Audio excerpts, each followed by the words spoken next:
اور ایک میرا سوال یہ ہے کہ ایسے نکاح ہو سکتا ہے کہ لڑکی ٹیلی فون کے دوسری طرف بیٹھی ہو اور اکیلی ہو، اور دوسری طرف جو ہے وہ اس کے ساس سسر اور لڑکا بیٹھا ہو اور جو ہے سسر نکاح پڑھا دیں، کیا ایسا ہو سکتا ہے؟ تو دیکھیے اس طریقے سے نکاح نہیں ہوتا. ٹیلی فون پر براہ راست ایجاب و قبول سے نکاح نہیں ہوگا، کیونکہ ایجاب اور قبول کا ایک ہی مجلس اور محفل میں ہونا ضروری ہے. یہی شرعی طریقہ ہے.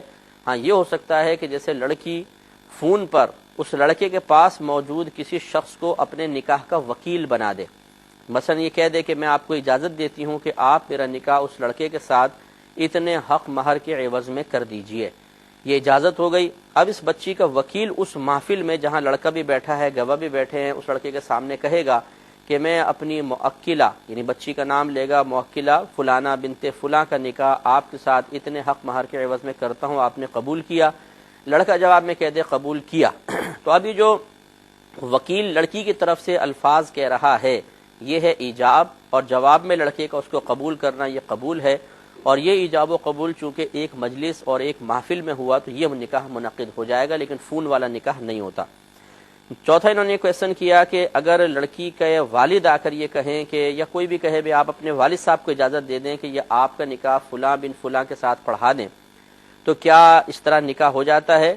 یعنی ان کا کہنے کا مطلب یہ تھا کہ براہ راست لڑکی نے اس لڑکے کے نکاح کو قبول نہیں کیا، والد صاحب کو اجازت دے دی، تو کیا اب جو والد صاحب جا کر نکاح کریں گے یہ ہو جائے گا؟ تو جی ہاں بالکل، جیسے ابھی ہم نے آپ کو وکیل بنانے کا معاملہ عرض کیا، عموماً بچی کی طرف سے اجازت ہوتی ہے، قبول ہوتا ہی نہیں. قبول تو لڑکا کرتا ہے، عموماً ایسے ہی ہوتا ہے.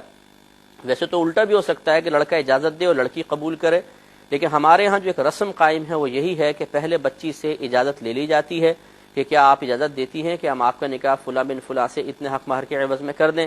لڑکی کہتی ہے میں نے اجازت دی. پھر جا کے وہ محفل کے اندر لڑکے سے یہ مطلب بچی کے الفاظ کو ادا کیا جاتا ہے، یہ اجازت کو بیان کیا جاتا ہے، یہ ایجاب ہو جاتا ہے، اور لڑکے سے اس کو قبول کروایا جاتا ہے، اور اس طریقے سے نکاح منعقد ہوتا ہے.